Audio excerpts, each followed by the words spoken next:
ಇದು ನಿಮ್ಮ ಕರ್ನಾಟಕ ಸಮಾಚಾರ ಚಾನೆಲ್. ನವೀನ ಸುದ್ದಿಗಳು, ಸಮಗ್ರ ವಿಶ್ಲೇಷಣೆ ಮತ್ತು ನಿಖರ ಮಾಹಿತಿ ಬೇಕಾದ್ರೆ ಚಾನೆಲ್ ಸಬ್ಸ್ಕ್ರೈಬ್ ಮಾಡಿ, ಬೆಲ್ ಐಕಾನ್ ಒತ್ತಿ.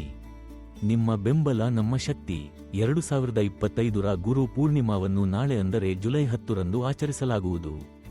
ಈ ದಿನ ಶ್ರದ್ಧಾ ಭಕ್ತಿಯಿಂದ ಪೂಜೆಯನ್ನು ಮಾಡುವುದಕ್ಕೆ ವಿಶೇಷವಾದ ಮಹತ್ವವಿದೆ.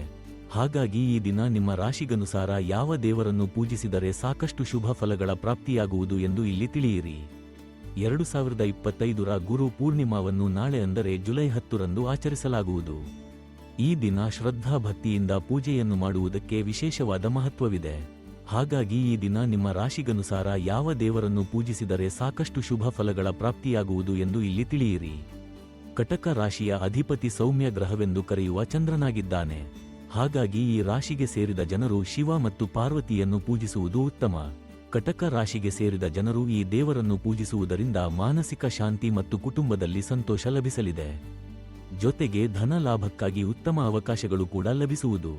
ಸಿಂಹ ರಾಶಿಯ ಅಧಿಪತಿ ಗ್ರಹಗಳ ರಾಜನಾದ ಸೂರ್ಯ ದೇವನಾಗಿದ್ದಾನೆ.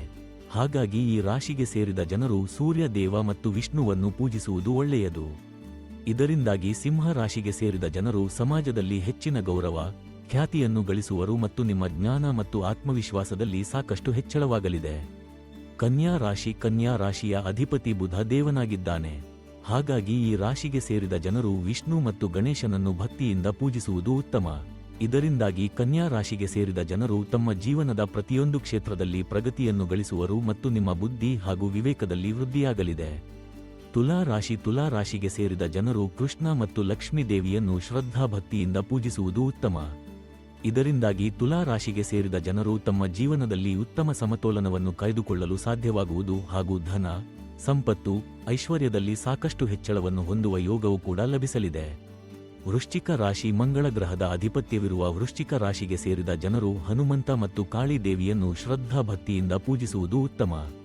ಇದರಿಂದಾಗಿ ವೃಶ್ಚಿಕ ರಾಶಿಗೆ ಸೇರಿದ ಜನರು ತಮ್ಮ ಜೀವನದಲ್ಲಿನ ಎಲ್ಲಾ ರೀತಿಯ ಸಮಸ್ಯೆಗಳಿಂದ ಮುಕ್ತಿಯನ್ನು ಪಡೆಯುವರು.